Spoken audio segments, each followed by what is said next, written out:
Sirian ship. So last night, three of us had been feeling the entire week leading up to the full moon eclipse that there would be some Sirian energies around wanting to be contacted, excited to be contacted. And so three of us made a little sacred space and connected last night. And so I just wanted to share, mostly for myself so I don't forget all this, everything that happened last night. So the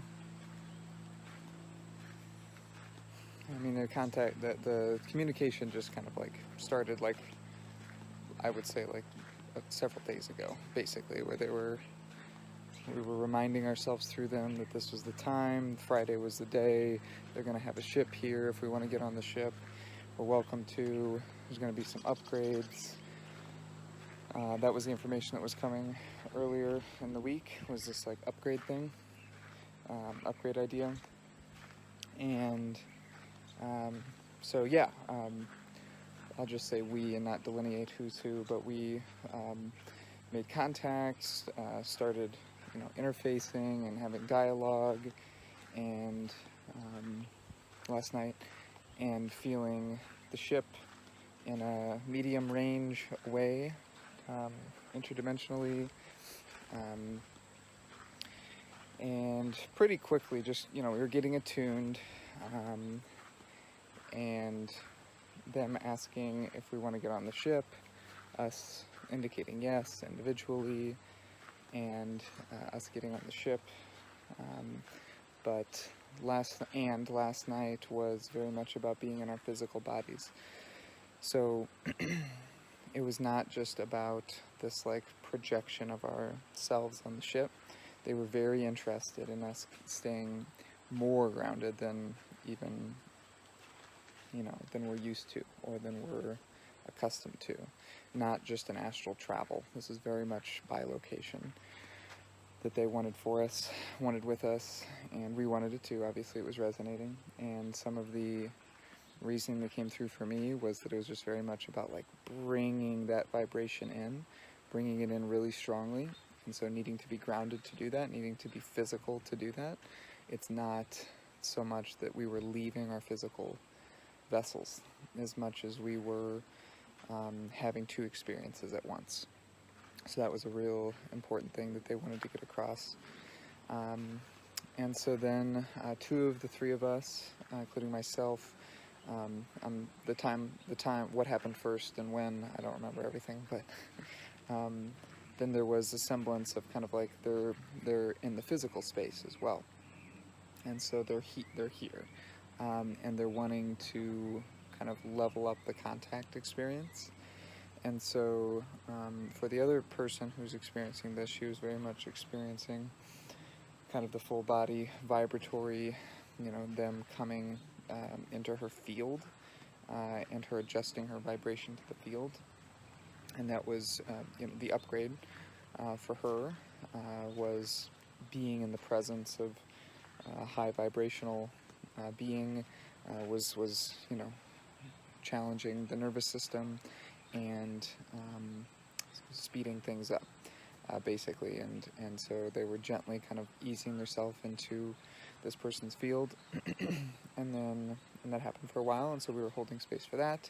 And then on my end, it was very much how I desired to experience it was my hand. So I held my hand out, held one hand either on my heart or in front of me, eventually to kind of bring it in, and then my other hand up. My right hand was up, and telepathically indicating, touch my hand.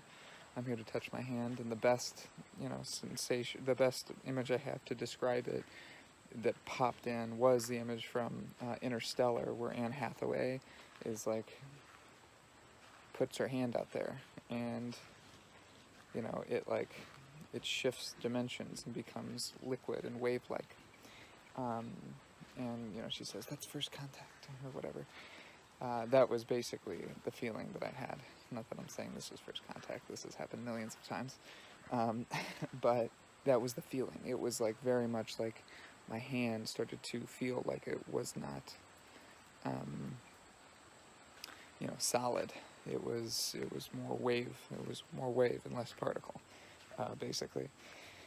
And a cooling sensation as well, and the presence, and still in telepathic communication that confirming this is what's happening, and it took my breath away several times that it happened, just like needing to breathe really incredibly like hyperventilation type deep breaths for long periods of time to like adjust to the vibration. And yeah, there was a lot of that. There was a lot of that space right there for those two experiences, and we actually went back and forth a couple times. I was having the experience, and then it was like, okay, need to ground, need to ground. So I would ground, and then this other person would go into it and have her field experience, and meanwhile the third person was very much holding space and like holding space is probably the best way to do it. I don't know what the hell she was doing a lot of the time, but she was doing something big. And so we go back and forth on that, that contact, and it was again the idea of like, yes, this is exactly what it looks like. This is what it feels like. We're adjusting your physical vessels and your emotional body and your mental body to this vibration. This is where we're going. This is the service. This is the play. It very much felt like play. This is the work, whatever you want to call it. You're doing it. Great work. This is it. This is how it feels. There's just a lot of affirmation, and it was probably a lot of my higher self giving, me the affirmation. Me giving me the affirmation. So then, we're back on the ship.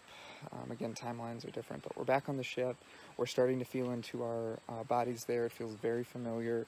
All of us, immediately felt like, oh God, we've been here before. In fact, all of our kind of like, when we came into our etheric bodies there,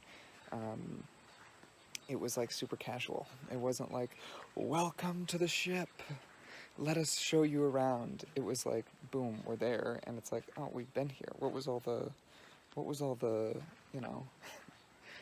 the pomp and circumstance about? We've been here before. And yeah, the where I was on the ship, like in feeling and in physicality, was literally just like I had a cup of like tea, or like it felt like a cup of coffee, or like a cup of like a beer. Like that was the feeling, and I was just kind of like sit back and like relaxed on like a table, at a seat, near a table.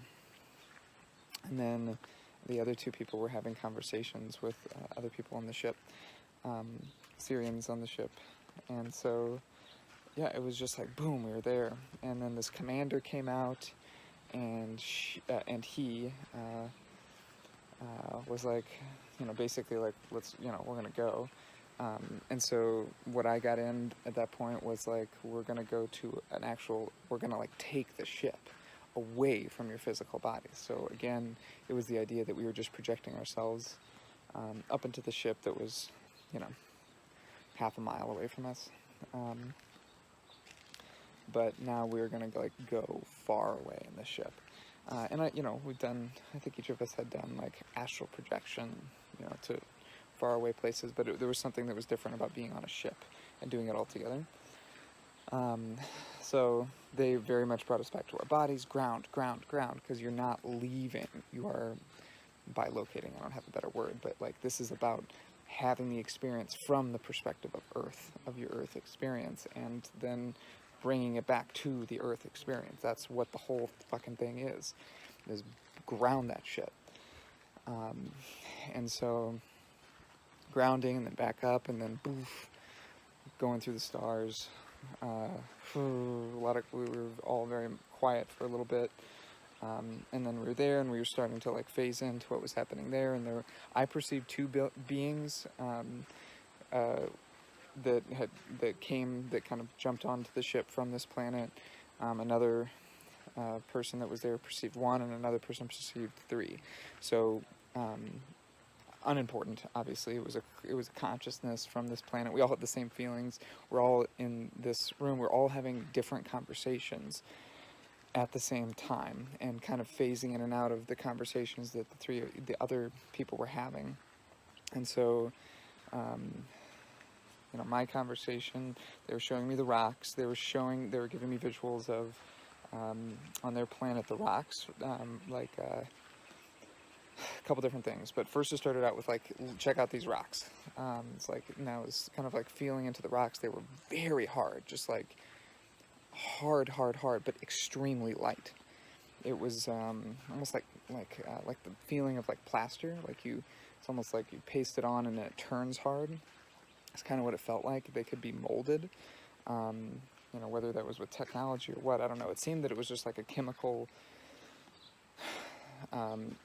it was chemical. It was part of the makeup of this rock, that it was just like moldable and like super duper hard. Anyway, and then they were showing me and telling me that they had their own story, and that they have their ancient stone structures, just like we do, and they have their stories of times past, linearly, just like we do, and that they're in a place that's not too far ahead of our evolution.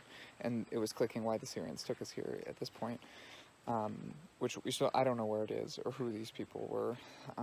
We didn't ask. It didn't seem important.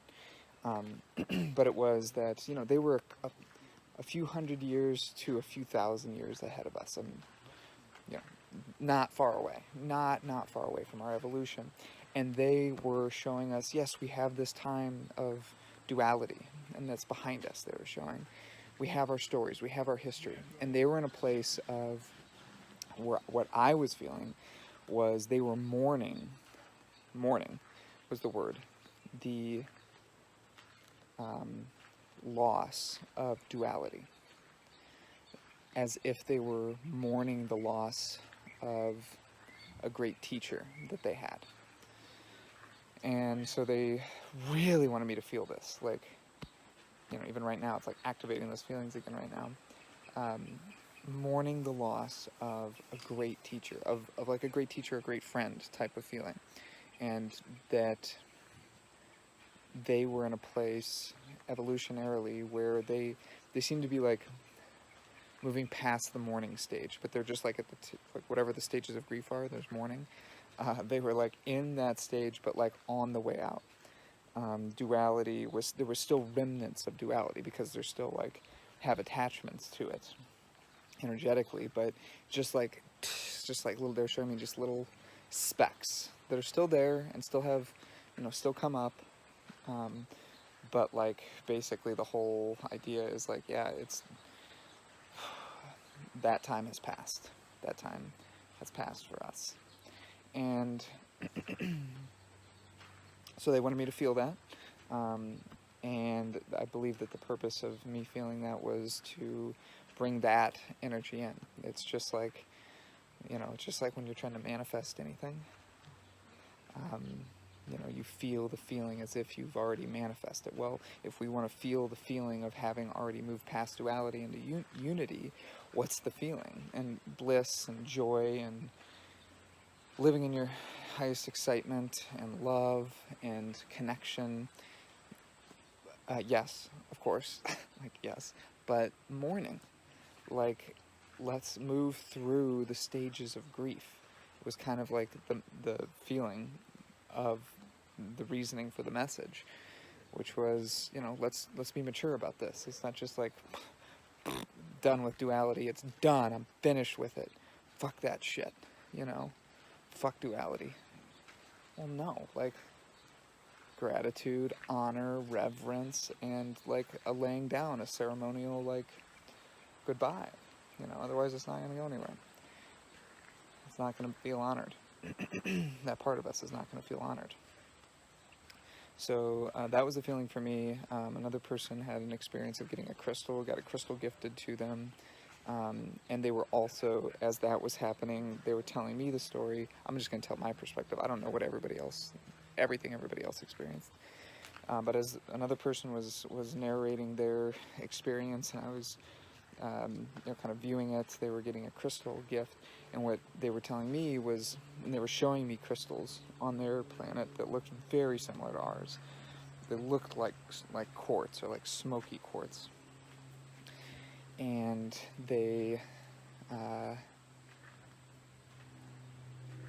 were like, don't forget where you've come from, like evolutionarily, that like your consciousness has evolved from mineral, from elemental, and bring that with you. Bring that experience with you. Bring those tools with you. Not just physically the crystal, but yes, physically the crystal, but the idea of the crystal, the idea of first density and second density. There was some lion and peacock energy that was definitely like in the room, and dragon energy too, which is a whole nother fucking thing. But yeah, I haven't fully grasped the crystal part, but it was definitely about not